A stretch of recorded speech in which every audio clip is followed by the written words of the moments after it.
உங்களுக்கு புரியுதுங்களா? நமக்கு என்ன அப்படின்னா பதில் சொல்ல தெரியாமனாலேயே பதில் இல்லைன்னு நினைச்சிடறோம்.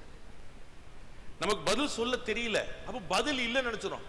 பதில் இல்லைங்கிறதுனால உங்க ஒவ்வொருத்தர் வீட்டிலையும் என்ன நடக்குது? 50 வயதுக்கு கீழே இருக்கக்கூடிய ஒவ்வொருத்தர் வீட்டில் என்ன நடக்குது? குழந்தைகள் கடவுள் நம்பிக்கையை ஒரு சம்பிரதாயமாக, ஒரு சாங்கியமாக, ஒரு கடமைக்காக வைத்திருக்கிறார்.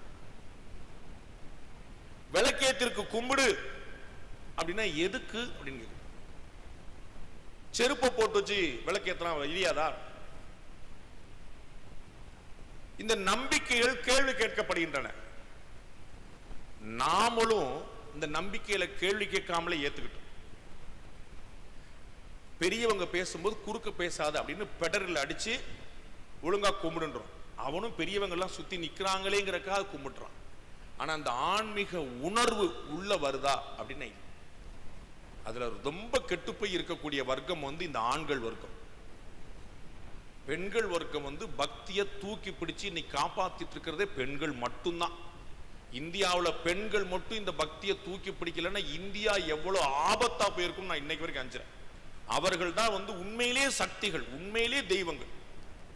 அவங்க காப்பாத்தி காப்பாத்தி அடுத்த தலைமுறைக்கு என்னைக்காவது இந்த ஆண்களை கோயிலுக்கு போக சொன்னாலே சண்டைக்கு வந்துருவான். அப்படி போக சொன்னா தனியா போயிட்டு வந்துருவான். இந்த குழந்தையும் கூட்டு போகணும், இந்த வேலையெல்லாம் என்கிட்ட வச்சுக்கிடாது அப்படி. எந்த தாயும் தன்னுடைய பிள்ளையை விட்டு விட்டு கோவிலுக்கு செல்வதில்லை. எந்த தாயும் தன்னுடைய பிள்ளையை விட்டு விட்டு கோவில் செல்வது.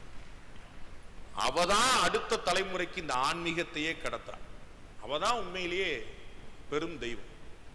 அவர்கள் மட்டும் அடுத்த தலைமுறை கடத்தலன்னு எவ்வளவு பெரிய ஆபத்தா போய் நிற்கும் யோசிக்கும். அப்ப இந்த ஆன்மீக நம்பிக்கைக்கு கேள்வி பதில்கள் மூலமாக நிறைய நம்ம புரிய வைக்க வேண்டியது.